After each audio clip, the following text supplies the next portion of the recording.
With Black Ops 6 on the horizon, there has been a lot of anticipation for this year's iteration of Zombies, since Black Ops 6 has had a 4-year development cycle, and it is Treyarch, who are notoriously the best studio when it comes to, well, COD in general, but in particular the Zombies mode. And from what has been shown so far, it does seem promising, particularly with the Terminus map, which looks like a more return to form, so to speak, with a set crew, a fully fleshed out Easter egg, and a very dark themed map. However, quite the opposite is the Liberty Falls map, where the general consensus is that it is pretty much a big multiplayer map with some zombies assets in it, which we are all too familiar with. This has been an ongoing problem for literal years with Call of Duty Zombies. The game mode has strayed so far away from how it once was with the tone and atmosphere. I'll be going into the problems with modern zombies, but first we'll need to talk about the good old days of Zombies, about what we once had that we have now lost. Zombies in the past has always been a very unique and cared about mode. It literally started as a passion project in World at War and has remained a Call of Duty staple ever since. World at War Zombies is, in today's standards, very bare bones, but that's what makes it so special. It's thrilling and quite scary, like in an act where you are stuck in this bunker with not much space and just a mystery box. The screams of the zombies and the mist outside truly give it such a tense and chilling atmosphere. You can get easily surrounded in an act, as well as the 2-hit down system in early titles. It is even more challenging. The main redeeming quality in act for the difficulty is the ray gun, the iconic wonder weapon. It did a lot more damage than any gun and looked way different and just overall very cool. Nacht Toten is a fantastic introduction to zombies as it sets the tone for the game mode, which was followed up upon in subsequent maps. The following maps added more essential things for zombies, notably Hellhounds in Shironuma and the Pack-a-Punch machine in Derice. Also, the addition of perks was absolutely crucial in Verrucht, and the 4 that were added are still the staple in zombies today. World at War was a great introduction to the game mode, keeping it a fun but tense game mode that only improved in later games. But before going on to Treyarch's later Zombies titles, I'll mention some non-Treyarch modes. Exo Zombies is probably the most divisive version of Zombies, however I think it is hated on a bit too much. Exo Zombies is really fun, the movement is great, the story is actually pretty well fleshed out, although the characters aren't too interesting. The Easter eggs are actually really good, and the Descent, the final map, is actually one of my favourite maps of all time. It's overall a fun take on zombies. It has its flaws, absolutely, but is definitely a worthy contender. World War II Zombies won't get the same praise though. Again, it's really hated, but this time for a more justified reason. It has some good aspects, like the Easter eggs being, although challenging, they are well done, and they added jump scares in Zombies, which I thought was really cool. But the complex maps and the armor system are the biggest drawbacks for me. And finally, we have Infinite Warfare Zombies, which I will defend till the day I die as one of, no, actually, I will say it, a top 3 Call of Duty Zombies modes, and I absolutely mean that, Treyarch included. The maps are really good. It started off really strong with Zombies in Spaceland. The Easter eggs are amazing, and so are the bosses. The story is pretty interesting, and it has all the good things we like. Plenty of perks, good training spots, cool mini bosses, getting to customise your weapon kits for attachments and camos, etc. It's just overall such a blast, and it's so unique. I love it very dearly. But to continue on with Treyarch, they then released Black Ops 1. BO1 Zombies is really great. It started well with Kino der Toten, which kinda birthed training, where you run around the large and open area of the map and horde the zombies up to then spray them down in a group. This is one of the most effective and fun ways to play zombies. It also has some more amazing and iconic maps, notably Moon in Call of the Dead, as well as some controversial ones like Shangri-La. Moon was the real start of the storyline for zombies. We've played as the classic crew from World at War, but since Moon gave us the first real Easter egg, we found out more about what's actually going on. We have Richtofen, Dempsey, Nikolai and Takio, and their synergy is great. They are funny and all have their own unique personalities. Now, the storyline is way too in-depth to go into, and I barely know what's going on myself. All sorts of time travel and multiple dimension stuff, but it goes so deep, and it is especially impressive since Zombies has always been a side mode to the more popular multiplayer. It is really engaging, and the Easter eggs are always really fun and worth doing. Black Ops 1 is a great continuation from World at War and gets further improved upon in the next iteration, Black Ops 2. Black Ops 2 may be the most iconic Zombies mode, as it has some of the best maps ever made. Although it kicks off with Transit, arguably the worst map ever made. Transit was severely impacted by the engine and the consoles at the time, as the ambition was much higher than the team were able to accomplish. There is a bus that takes you around this huge map and takes you to these different areas. However, if you run to them alternatively, it is always foggy and you are attacked by denizens, these gremlin creature things, whose whole purpose is to slow the player down for the map to load. Transit had a really cool idea, but was sadly released too early in a generation. Transit was followed up by a few more average maps, basically just parts of Transit cut out and put as its own map, such as Town and Farm. Then Die Rise came out, a map set in skyscrapers where you can literally fall off the map. And to make it worse, the wonder weapon makes you slip around, so I think you can see why the map is not liked as much. But thankfully Buried came out, which was really fun and was more fleshed out than the prior maps. And also to note, all these maps so far are with a new crew, which are not as likeable as the main one, but still have their qualities. And then we have two of the greatest maps that have ever came out, and really kicked off a golden age for zombies. Mob of the Dead is near perfection, taking place on Alcatraz Island and based off the story of the prisoners who escaped the prison. It is such a unique map. It looks great, the aesthetic is amazing, and the new mechanics in-game are really well done. Things like the afterlife, where if you go down you get another chance, and can also purposefully use it to activate power and other things. Pack-a-Punch is unique, where you need to build a plane that takes you to the Golden Gate Bridge. You also have the Hell's Retriever, which is basically a really cool tomahawk, etc. And also the Blundergat is a really cool weapon with a really cool upgrade, and also the Warden is a great boss zombie. And then right after, arguably the best map of all time, Origins. Origins is a very challenging but very fun and rewarding map. It has a badass intro cutscene which introduces the new Premise crew. Basically the OG crew but another timeline version or something, I don't know, the storyline's complicated. The map also has 3 giant robots that patrol in preset paths, and you can actually get inside them by shooting an opening in their foot, and you get access to the parts of the map's 4 wonder weapons. The staffs are probably the most fun wonder weapons in zombies. There are 4 different elemental types: wind, ice, fire and lightning, and each of them can be upgraded. The map is very big and open, however is covered in mud, which slows the player down, and this also limits training spots, but that is where the staffs are most handy. They are unbelievably overpowered, in particular the ice staff. You just shoot that at the ground and it will kill all the zombies for a while. Alternatively, the wind staff is best for training since it blasts zombies away like the thunder gun. These are also very helpful against the map's mini-boss, the Panzer. The Panzer, when it first spawns on around round 7, is no joke. He sets you on fire, he can electrocute you and does a lot of damage and has a lot of health. If you have just a standard gun, it may take a while to put him down. Also, the Easter egg is one of the most fun in zombies,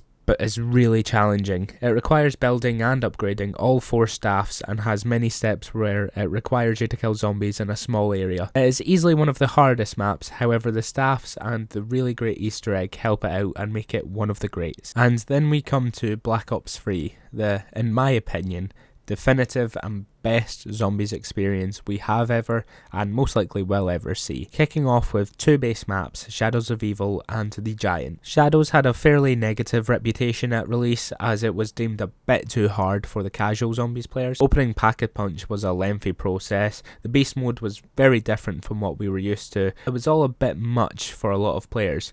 However, in retrospect, Shadows is now revered as one of the best maps ever made, and for good reason. It has a great aesthetic with this Lovecraftian theme with these tentacle monsters throughout the map. The beast mode is very cool and a unique way to open up the map, and an alternative to a power switch. The Margwas are one of the best mini-bosses. They look great and play really well, and the map added the Apothicon Servant, the most broken wonder weapon of all time, and the Apothicon Sword as a specialist weapon. The Giant, on the other hand, is a Darius remaster, which was great for players who didn't want to play the more stressful and complex Shadows of Evil, can relax on a more classic map. And of course we have to talk about Gobblegums. You get a pack of 5 to take into a game. These range from smaller things such as teleporting away or taking ammo out of your stockpile instead of your mag, to literally giving you all the perks in the game. You get these out of Gobblegum machines throughout the map and would cycle through randomly. These, especially the Mega Gobblegums, pretty much break the natural progression of zombies. You can spawn any perk or instantly get a Pack-a-Punch weapon, etc. But they are really fun and one of the best additions to the game mode. Pack-a-Punch also works differently now, as you can get a double Pack-a-Punched weapon and get one of 4 ammo mods: Deadwire, Blast Furnace, Thunderwall, or Turned. When shooting a zombie, it will, I'm not sure if it's random or a certain amount of bullets or whatever, but it would proc this ammo mod. This does infinite damage, which can kill zombies on any round. Or with the Turned ammo mod, it turns the zombies against the others. This actually made things a bit too easy, as now you can get to insanely high rounds with just a pistol Pack-a-Punched and be able to kill zombies instantly with the ammo mod. Also, the new engine for Black Ops 3 was incredible. The movement feels so amazing and is the most fun in Zombies history. It's really smooth and you can chain sliding by jumping, and it's not only really satisfying to do, but a much quicker way of getting around the map. But moving on with the first of the DLC maps, and this is my favourite map of all time, and would say for a casual player would be the Horizon Drac. The Horizon Drac is kinda Origins, but for casuals. You have 4 bows as the wonder weapons that you have to earn. Each are really good, but the lightning is the best. You can literally camp wherever and get to whatever round you'd like with that. The training spots are plentiful, and the map is really nice. It also introduced the first real boss fight in Treyarch Zombies at the end of the Easter egg. The Easter egg is pretty simple and is very easy with the bows. The Panzer makes a return to try and balance the bows, but they just melt them anyway. Overall, the Horizon Drac is a really great map. The Easter egg is fun, the map is more forgiving than Origins, with 4 amazing wonder weapons, making it an amazing map and universally agreed upon at least top 3. Zetsubo no Shima was the next map released, and it's okay I guess. It's quite tedious as there is like 400 doors just to get to the power switch, so the progression is pretty unbalanced. The planting mechanic is cool, but just takes rounds at a time. The mini bosses are also cool, and the specialist weapon, the Skull of Nansapwe, is also really unique. And sure, the Easter egg is pretty good, but again just tedious. Overall, it is an okay map. It's not too fun, but the atmosphere and mechanics within are good. Next up is Gorod Krovi. This is a really great map, and it's honestly quite underrated. It takes place at Stalingrad, but now with dragons. They come down to the map and spit fire on certain areas if you spend too long in them. The wonder weapon, the GK something, basically it's a ray gun Mark III, is very cool. The Manglers and the Valkyries instead of dogs are really good mini bosses, and also the Pack-a-Punch process of riding one of the dragons was really sick. The Easter egg is pretty challenging but really fun as well, and has a great final boss. It's just a really solid map overall. And finally there was Revelations. Now, Revelations is pretty disappointing. Pretty much a nostalgia dump. There's like one actual new area in the map, being inside the huge Apothecon for Pack-a-Punch, but the rest is just old maps kind of smooshed together. So there's some of Origins, Horizon Drac, Bob of the Dead, Shangri-La, etc. And it's really quite lackluster. It works as a map and makes sense story-wise, but definitely feels quite cheap. And it is very unbalanced. Like, you have the Ray Gun, Thunder Gun, Apothecon Servant, which you can now upgrade because why not? And to counter this, there are Margwas and Panzers, but they are irrelevant if you have that trio of weaponry. And the Easter egg is so random. Now, the Easter eggs so far have always been pretty vague. Like, I would never have completed any without a guide and have no clue how anyone works these out. In Revelations, there's literally a step where you have to shoot like 6 random bones around the map, and some are literally outside the map where you can barely even see them. And one is on the wall run in Horizon Drac at a random ledge. It's really crazy, and I think that even Treyarch acknowledged this was insane. And then this Easter egg ends with defeating the Shadow Man for good, who is the big villain. But it's just getting past some Margwas and shooting him into an Apothecon's mouth, and he's gone. It is very underwhelming, especially because in the lore there was a great war against the Apothecons long ago, and players and YouTubers alike thought something similar could be happening here, considering this was kinda played out to be the end of the zombie storyline. So with such a sucky ending, it left players underwhelmed. So even with a few underwhelming aspects, particularly in map design, Black Ops 3 has an incredible lineup. Even with Zetsubo and Revelations being a bit worse than the others, they are still good maps and have great aspects in them. The engine is fantastic, gobblegums are really fun, and all the Easter eggs are at the worst serviceable but amazing at best. But one of the main things I love about Black Ops 3, and this is what went downhill in modern titles, but even the game right after this, is progression. Black Ops 3 and all games prior have the same kind of progression. You start in with a pistol and 500 points, then you get through the rounds games, buy better weapons and perks, eventually getting the Wonder Weapon and the Pack-a-Punch, and boom, you're set up to get to high rounds. This natural progression was the most rewarding and felt the best. In Black Ops 3 it is still the same, but now things like the shield and specialist weapons are more prevalent. The basic progression of Black Ops 3 is getting perks, Pack-a-Punch weapons, and the Wonder Weapon,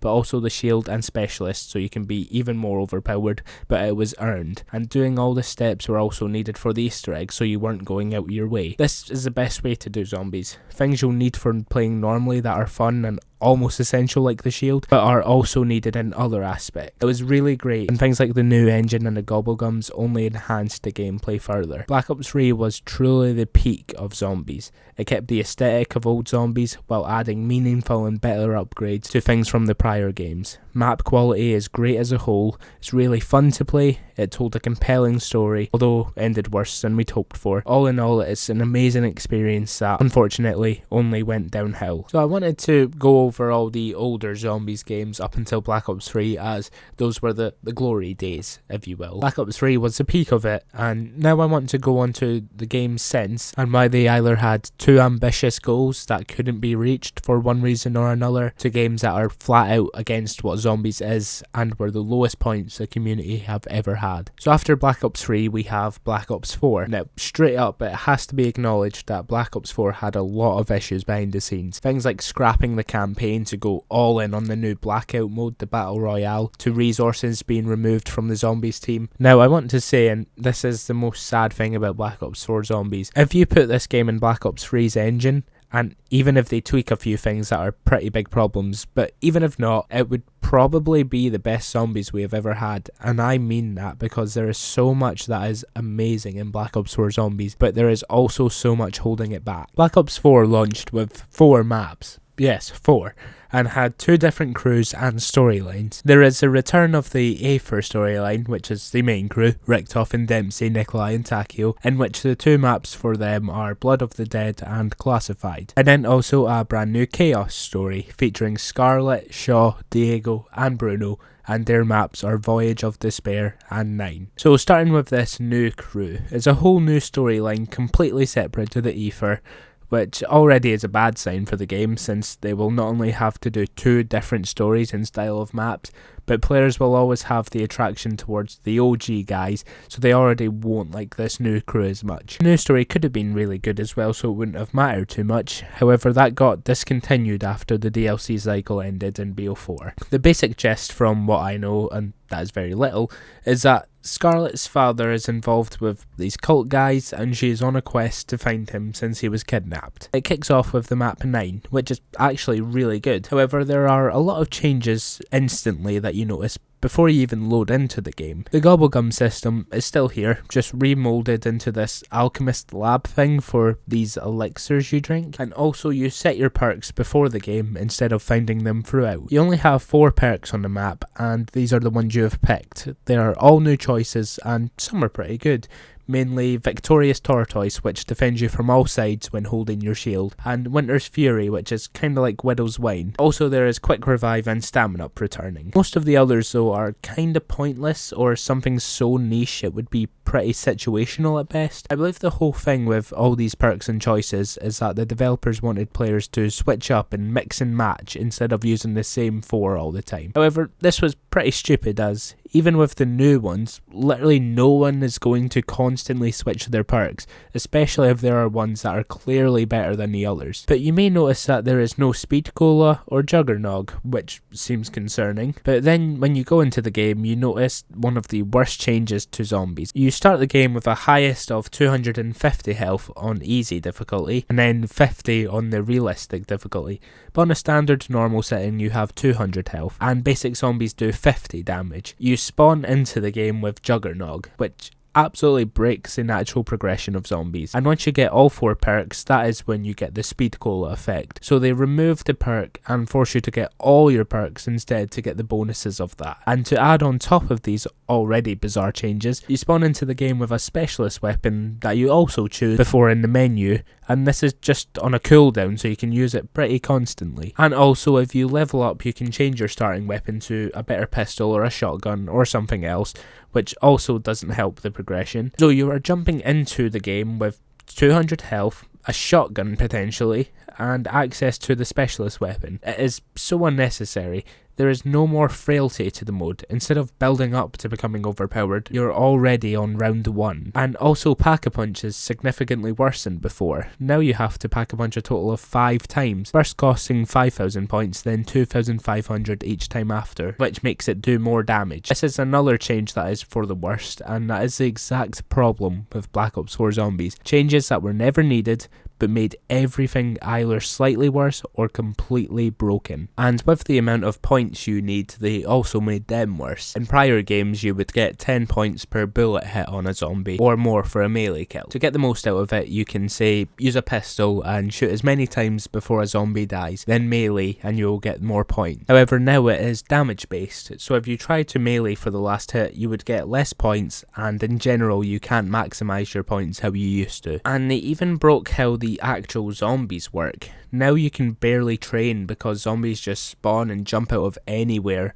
and they don't group up as well. And in Black Ops 4 there are new mini bosses that differ map to map, but when you get to higher rounds they are always spawning. So in 9 for instance, there are these elemental zombies, fire, ice, etc, and they do things like take way longer to kill, or they can stun you, and there's like 10 around or so in the later rounds. On top of that there is these bigger mini boss zombies, which in Black Ops 4 is the Blightfaller, which is really cool but is another chore to deal with. And also there are these gladiators that are bigger, beefier zombies in armor, and all these types of zombies just spawn in every round at any point. So you are dealing with sporadic normal zombies, ones that stun you or set you on fire, then the bigger actual boss zombies every round. It's just way too excessive and makes playing always so stressful and unbearable. It just becomes a case of spamming the specialist weapon because the normal weapons are so bad in high rounds. And also, if all that isn't bad enough, you now need to buy the shield every time it breaks, and it gets more and more expensive each purchase, and it will be breaking a lot considering you'll have 400 different zombies constantly swiping you at all times. A lot of the changes in Black Ops 4 are so bad and break how zombies is played, and it makes it so much worse. But onto the maps themselves. As I said, 9 is a really great map. It is set in a gladiator arena with these 4 branching areas being temples of Greek gods.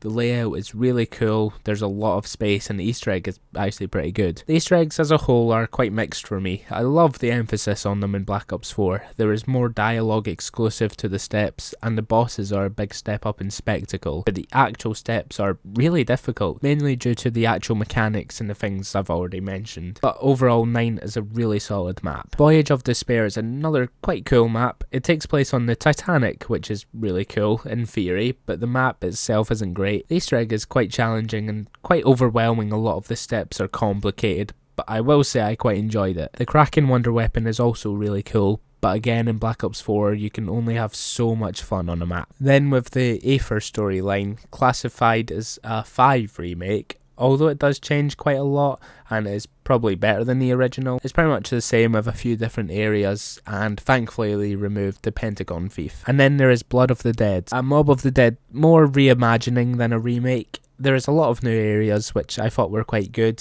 We have the Return of the Warden, Hell's Retriever and the Blundergat. The Easter egg may be the hardest ever made, and I haven't even attempted it and don't think I will. There's literally Morse code and escort steps in the small corridors. It just seems too stressful. The map itself is quite cool I guess, but it still doesn't compete with Mob of the Dead. Kicking off the DLC we have Dead of the Night and the Chaos Story. This map is complete trash, and I think Treyarch knew as well since it had barely any marketing. It takes place in this large estate and there are these werewolf mini bosses which are quite cool, but that's kind of it. There are barely any training spots. The werewolves require you to use silver bullets to do more damage, so you will be forced to change when required. The elemental zombies return, so you'll be constantly be flashbanged, and the Easter egg is the most convoluted thing ever. There are so many different spots for things. There's like 10 things required that each have 3 different spawn points. You need to have the best memory in existence to learn all that's needed for this map. Overall, it's a really bad experience and not a strong start for the DLC. Although things looked up in DLC 2 with Ancient Evil, which I'd argue is a top 10 map of all time. It takes place in Delphi and has a lot of cool features. For one, you ride Pegasus to the Pack-a-Punch area, and you also have 4 elemental gauntlets similar to the staffs and bows from Origins and the Eisendrache. You have a process to unlock and upgrade them, and they are really fun.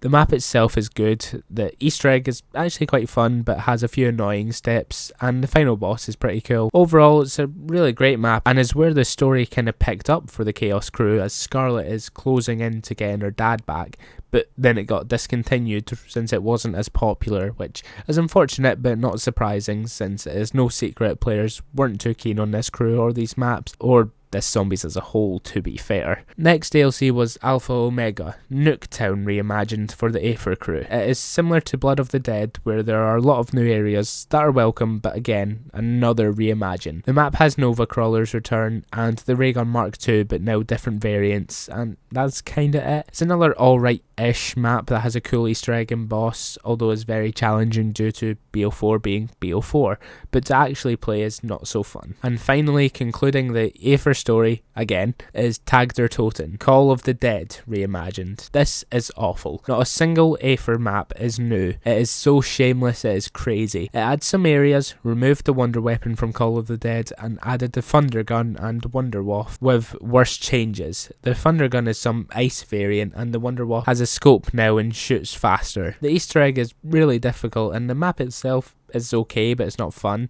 Oh, and not to mention, we are finishing the entire story with the Victus crew from the great maps such as Transit and Die Rise. Now, the ending cutscene is very nice, and it's sad saying goodbye to our beloved characters, but also really good as it means the end of Black Ops 4. Black Ops 4 was the first step in the wrong direction for zombies. It had so much potential, but if it is down to resources or whatever else, we don't know entirely. But it unfortunately was not good enough and changed pretty much every aspect of what made zombies so great in the first place. The next zombies iteration was Cold War Zombies, which is the best experience that we have had since Black Ops 3 to the present day. However, it still did some things wrong. Cold War Zombies is very casual friendly, which isn't inherently a bad thing, but does ruin some things for the more hardcore zombies fans. So we kick off with Die Machine, which is a Nacht der Toten reimagined, but is a lot more than that. However, instantly there is a few things to point out. There is no set crew anymore. You play as operators, which, to give some context, this is a bit after the release of Warzone,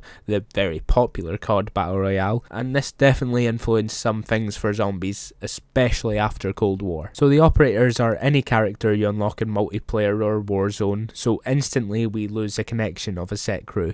There is no banter or synergy, nothing to get connected to. And while this isn't the end of the world or anything, it is one of those things that we have lost that have made the mode worse, even if it's nothing major. You also can spawn in with any weapon you want, not just a selected few, and this also breaks the progression, but I feel it is a bit more welcome as it really helps with camo grinding. But the gameplay itself in Cold War is really fun. We have the return of perks, which is good, but now you can have 6 at a time instead of 4, which was a great change. There is huge training spots in the map, and the Easter egg is way more streamlined, which is amazing for casual players. I think it's a bit too easy. Pretty much every step is told to you or indicated on your HUD, as now there is also a mini-map, health bars, and damage numbers. Now this I'm a bit on the fence about. I would rather it not be in the game since it does lose the immersion and atmosphere of zombies, but you can always just turn it off anyway, and sometimes I like having it on. The Wonder Weapon is really cool, the Die Shockwave. It is fairly easy to obtain for the game and harder for the box, especially the ray gun. That thing is almost impossible to get. There is also new, essentially specialists called field upgrades, which all do different things. The two most notable ones are Ring of Fire and Aether Shroud. Ring of Fire sets a circle around you where you do more damage inside, and Aether Shroud lets you go invisible for a brief amount of time to avoid damage if you get dangerously low. These, as well as weapons and perks, can be upgraded using things called Ethereum Crystals, which you obtain by getting to higher rounds. This was great because it not only gives you more incentives for playing and getting high rounds, but also adds notable buffs to perks, weapons, and your field upgrades. Armor was also added again in Cold War. Now, you can use salvage that zombies drop to add up to 3 bars of armor to help negate damage. This replaces the shield from prior games, and I'm not a big fan. As much of a chore it was in the older games to have to replace your shield, it was more immersive and was a more enjoyable thing in the game. You also increase your weapon's rarity now, which uses rare salvage, which drops less often. And there's also the new mini-boss, the Megaton, which is really great. Once you take down its health bar, it splits in two. It is very different, but really good. The actual zombies are way better than BO4 as well, as now you can train way easier. And it's even better now since zombies constantly drop ammo, so you won't need to get more or wait for a max ammo. The machine is a fantastic introduction to Cold War zombies, and is genuinely really fun. However, the remainder of the game did slightly disappoint. And also to mention, the exfil is a great addition. Instead of just leaving the game if you get bored or whatnot, now you can exfil where you have to kill a certain amount of zombies and then can leave on a helicopter. You earn rewards from doing it, and it is more immersive than just quitting. So continuing on with the next maps, there's no real need to go in depth in them. We have Firebase Z, Mordatoten and Forsaken, and they are all pretty similar. Cold War gets ripped on for every map being just a facility. To be honest, it's pretty justified. There's no real uniqueness to the maps. They all take place in a big bunker or big facility area. Again, the Easter eggs are still too casual for my liking, but they are still fun. Boss fights are cool, the core gameplay is really good, and the new mini bosses they add in each new map are really well done as well. The story is alright, I suppose. I don't love it, especially since most of it comes from people over your radio or just a final cutscene, but it's not terrible in any way. The zombies maps as a whole are good. Cold War is a really good entry into the series, and although it does change some things or take a new direction that is in my opinion lacking compared to older games, it was still worth my time, did have an enjoyable experience. And then Outbreak came out. Outbreak, originally anyway, seemed to be a cool new open world version of zombies, and I was intrigued until I played it. It has to be the most boring thing I've ever experienced. The maps are just multiplayer maps from the big ground war style maps, which already sucks, but you just spawn in and run around doing little missions, do a little lockdown and escort or some other really tedious thing, and that's what makes the rounds pass. Alternatively, you can just run around and sometimes there will be some zombies or a big boss, and it was just so disappointing. There was really no reason other than weapon leveling to even play it. The story was terrible. I think there was an Easter egg, but there's no way I'm playing that mode again, and it was just so pointless and repetitive. I thought Outbreak was awful and was against everything zombies was and should be, and yet somehow it was fairly popular and had the lasting effects to come. I believe it's mainly due to the Warzone crowd getting into zombies that way, way more so now that is all the developers seem to care about, because after Cold War we received Call of Duty Vanguard, not only regarded as one of the worst zombies, no, the worst zombies ever made, but one of the worst Call of Duties as well. I was optimistic before, as we just got off Cold War and there seemed to be a cool narrative focus with these cool god figures and this really dark theme, but boy was I so wrong, it's unreal. Instead of putting people in jail, I would start forcing them to play all the Vanguard maps for at least an hour each, because that will do more to rehabilitate a man's life and make them change their ways than any prison could hope to do. This is truly a miserable experience. So we start off with the first map. I don't really remember the name. I think it's Duran Fang. It doesn't matter anyway, don't worry. It's just another multiplayer map, and then you realise that this is basically Outbreak again. Instead of rounds, you go through these portals and do a mission, such as an escort, lockdown, or collecting these tablet things, etc. And that is it. There's some zombies in the hub area, the Pack-a-Punch, and some perks. Now, perks have tiers and need to be bought multiple times. However, you also get less points, so it will take so long to get even Pack-a-Punch and all the other perks. And that is all the gameplay is. You do the missions, in which there are only like 4 that get repeated after you've completed them. It truly is the most miserable zombies experience. And on top of that, Vanguard launched with no Pack-a-Punch camo, or even the ability to pause the game in single player. It was absurd just how bad things were. Then the second map came out, and was more of the same embarrassing slop as the first. And then after, we got a reimagining of Chino Numa, which, to give them credit, it was actually pretty good. It had the base map, but also added parts that worked well with the map, and also added an Easter egg with a boss fight at the end. Sure, it wasn't as good or fleshed out as the other Easter eggs, but for what it was and the game it's in, we will take anything that is remotely even passable. And to conclude Vanguard, we got the Archon, which is the second map again, but with an Easter egg this time. The map was ass, but the Easter egg was quite fun, and it had a really cool final boss and end to the game. Unfortunately, those final 2 maps were not enough to save Vanguard Zombies. It is the biggest disappointment in Zombies history. I don't even want to know what was going on behind the scenes with the development. I'm sure they were struggling, and I sympathise with them, but with the final 2 maps, it showed just how easy it is to make an enjoyable Zombies experience. It doesn't need to be on the level of an Origins or Mob of the Dead. All you need to do is make a fun round base map and have a bare bones Easter egg. You've already got more substance and a better product than anything Outbreak or whatever this game could accomplish. And after Vanguard, we conclude Zombies for the time being with Modern Warfare 3 Zombies, which is, again, another disappointment. This time it's zombies, but on the new Warzone map, and instantly gives PTSD of Outbreak. Although I think MW3 is a bit more enjoyable. We still have the task format of doing a mission, like an escort or whatnot,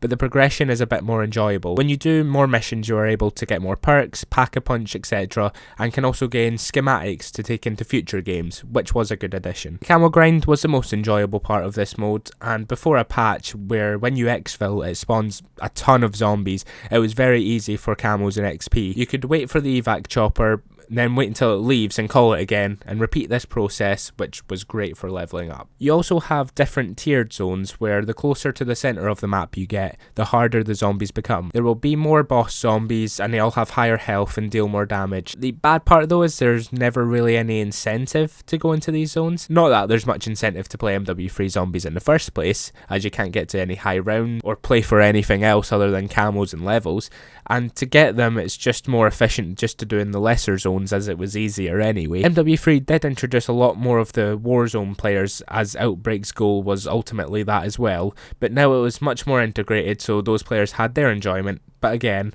another year goes by where the more traditional Zombies experience is forgotten. With Black Ops 6 releasing so soon, there is a lot of hope for Zombies. Set crews, return of round-based maps, in-depth Easter eggs and so on. It does seem like there is a light at the end of the tunnel. Of course there's a concern about one of the maps, Liberty Falls, looking like another multiplayer map with some zombies on it, but Treyarch have said they have made some changes, so I guess we shall see. Call of Duty Zombies at this point is not just a side mode. It is really detailed, cared for, and an enjoyable experience. You can hop on and play with friends, get to high rounds together, or you can do all the Easter eggs and get more invested with the surprisingly well done storyline and lore of what started as a small passion project. Zombies used to be its own thing. The maps and HUDs were unique to the mode. Now if you take away the zombies, you can't tell if you are playing that or multiplayer. Zombies has lost its identity, and the little things matter so much. For instance, the pack-a-punch machine. You used to go up to it, put your gun in, wait a few seconds and get a brand new thing entirely with a whole new name. Now you go up, open a menu, and boom, you get the gun back. Now it's got a camo. It has lost the immersion we used to have. It used to be a dark and gritty mode, unique and interesting characters, a well-told story through complex yet fun and rewarding Easter eggs. But now it just seems to cater to multiplayer, or more so Warzone players, with no real care for what the more hardcore or passionate fans want, and it really is a shame to see what we have now compared to what came before. But hey, that is just my very lengthy opinion. Please feel free to let me know your thoughts on Zombies, if you like where it's at or miss the good old days like me. Thank you very much for watching. If you did watch all this, I really do appreciate it. If you enjoyed, like and subscribe also, it would really help. But that's all from me. Thanks again, and I'll see you in Black Ops 6, where hopefully we can say we have a good Zombies experience again.